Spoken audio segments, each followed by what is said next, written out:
নমস্কার বন্ধুরা, আপনারা জানেন প্রধানমন্ত্রী আবাস যোজনার টাকা এবং 100 দিনের কাজের টাকা কেন্দ্র আপাতত পশ্চিমবঙ্গকে পাঠায়নি এবং কবে নাগাদ সেই টাকা পাঠানো হবে সেই সম্পর্কে কোনো তথ্যও পাওয়া যায়নি। কিন্তু আজকের সংবাদপত্রে প্রকাশিত একটি তথ্যে জানানো হয়েছে, কেন্দ্রীয় গ্রামোন্নয়ন মন্ত্রকের ব্যয় বরাদ্দ নিয়ে সংসদীয় স্থায়ী কমিটি আজ সংসদে রিপোর্ট পেশ করেছিল। কমিটির সেই রিপোর্টে জোর দিয়ে সুপারিশ করা হয়েছে 100 দিনের কাজের প্রকল্পের টাকা যাতে পশ্চিমবঙ্গের বকেয়া অর্থ অবিলম্বে ছেড়ে দেওয়া হয়।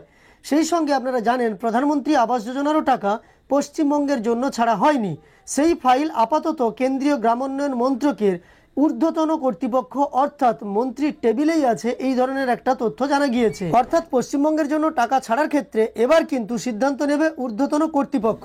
কেন্দ্রীয় গ্রামোন্নয়ন মন্ত্রকের টেবিলে রয়েছে সেই ফাইল।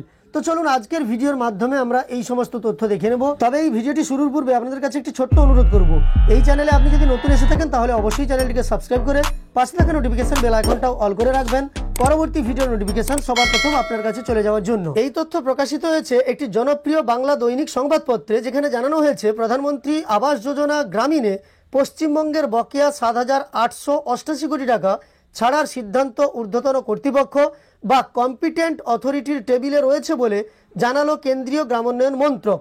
পশ্চিমবঙ্গের জন্য চলতি অর্থ বছরে এই টাকা মঞ্জুর না হওয়ায় প্রধানমন্ত্রী আবাস যোজনা গ্রামীণে কম খরচ হয়েছে বলেও গ্রামোন্নয়ন মন্ত্রক সংসদীয় স্থায়ী কমিটিকে জানিয়েছে। ওই কমিটির সুপারিশ, বঙ্গের 100 দিনের কাজের প্রকল্পের বকেয়া টাকা অবিলম্বে দিয়ে দেওয়া হোক। সরকারি সূত্রের ব্যাখ্যা, এর অর্থ হলো পশ্চিমবঙ্গের প্রধানমন্ত্রী আবাস যোজনা গ্রামীণের বকেয়া টাকা ছাড়ার সিদ্ধান্ত এখন কেন্দ্রীয় গ্রামোন্নয়ন মন্ত্রী শিবরাজ সিং চৌহানের টেবিলে পড়ে রয়েছে। মন্ত্রীকে কোনো মন্ত্রকের কম্পিটেন্ট অথরিটি বা ঊর্ধ্বতন কর্তৃপক্ষ বলা হয়।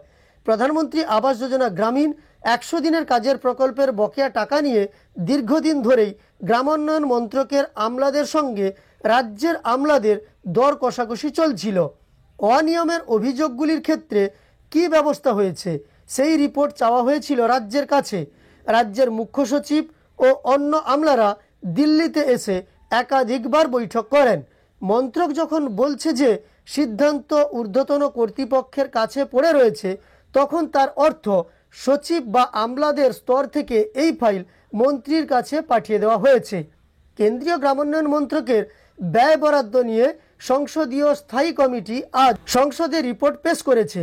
কংগ্রেস সাংসদ সপ্তগিরি উলাকার নেতৃত্বাধীন কমিটি সেই রিপোর্টে বলেছে, জোর দিয়ে সুপারিশ করা হচ্ছে 100 দিনের কাজের প্রকল্পে পশ্চিমবঙ্গের বকেয়া অর্থ অবিলম্বে ছেড়ে দেওয়া হোক।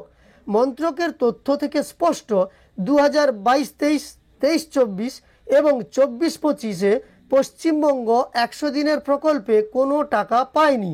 লাগাতার এইভাবে টাকা আটকে রাখার ফলে বিপাকে পড়ে পরিযায়ী শ্রমিকের সংখ্যা লাফিয়ে বেড়েছে।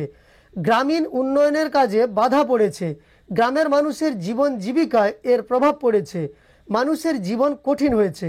প্রকল্পের সুবিধা যাতে যোগ্য মানুষের হাতে পৌঁছায় সেজন্য অবিলম্বে টাকা ছাড়া জরুরি। 100 দিনের কাজে দুর্নীতির অভিযোগ 2022 থেকে বঙ্গকে টাকা দিচ্ছে না কেন্দ্র। অর্থাৎ 2022 সালের ডিসেম্বরে আপনারা জানেন প্রধানমন্ত্রী আবাস যোজনার যে লিস্ট হয়েছিল সেখানে 11 লক্ষ উপভোক্তাকে টাকা দেওয়ার কথা ছিল এবং 100 দিনের কাজের প্রকল্পের টাকার সঙ্গে আবাস যোজনার টাকাও কেন্দ্র বন্ধ করে রেখেছে দুর্নীতির অভিযোগ ওঠার ফলে। রাজ্যের দাবি, 100 দিনের কাজ আবাস যোজনা, গ্রামীণ সড়ক যোজনায় প্রায় 18,000 কোটি টাকা বাকি।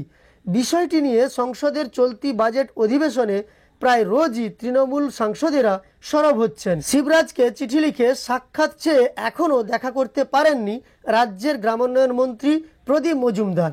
যাই হোক, এই সংবাদের মাধ্যমে আমরা এটুকু বুঝতে পারলাম যে কেন্দ্রীয় সে সংসদীয় কমিটি আছে, সেই কমিটি সুপারিশ করেছে পশ্চিমবঙ্গের জন্য 100 দিনের কাজের টাকা যাতে অবিলম্বে পাঠিয়ে দেওয়া হয় আর আটকে রাখা না হয়। এবং সেই সঙ্গে আপনারা এটাও জানতে পারলেন যে কেন্দ্রীয় গ্রামোন্নয়ন মন্ত্রীর টেবিলেই রয়েছে প্রধানমন্ত্রী আবাস যোজনার যে ফাইল বা রাজ্যের জন্য যে বরাদ্দ, সেই ফাইল কিন্তু আপাতত রয়েছে। ঊর্ধ্বতন কর্তৃপক্ষ অর্থাৎ গ্রামোন্নয়ন মন্ত্রক সিদ্ধান্ত নিলে তবেই কিন্তু পশ্চিমবঙ্গ টাকা পেতে পারে। যাই হোক, আজকের এই রিপোর্টের মাধ্যমে আমরা এইটুকু তথ্য জানতে পারলাম যে কেন্দ্রের ওপর সুপারিশ কমিটি চাপ দিয়ে বলেছে যাতে পশ্চিমবঙ্গের জন্য এই যোজনাগুলির টাকা ছেড়ে দেওয়া হয়। পরবর্তীকালে যখন এই সংক্রান্ত আপডেট আসবে তা আপনাদের আমি দিয়ে দেবো, তাই অবশ্যই চ্যানেলের সঙ্গে যুক্ত থাকবেন। আর আজকের এই ভিডিওটি আপনার যদি উপকার এসে থাকে একটি লাইক করে আমাদের উৎসাহিত করার সঙ্গে সঙ্গে এই চ্যানেলের সঙ্গে যুক্ত থাকতে চ্যানেলটিকে সাবস্ক্রাইব করে পাশে থাকা নোটিফিকেশন বেল আইকনটাও অল করে রাখবেন। ভিডিওটি শেষ পর্যন্ত দেখার জন্য অসংখ্য ধন্যবাদ।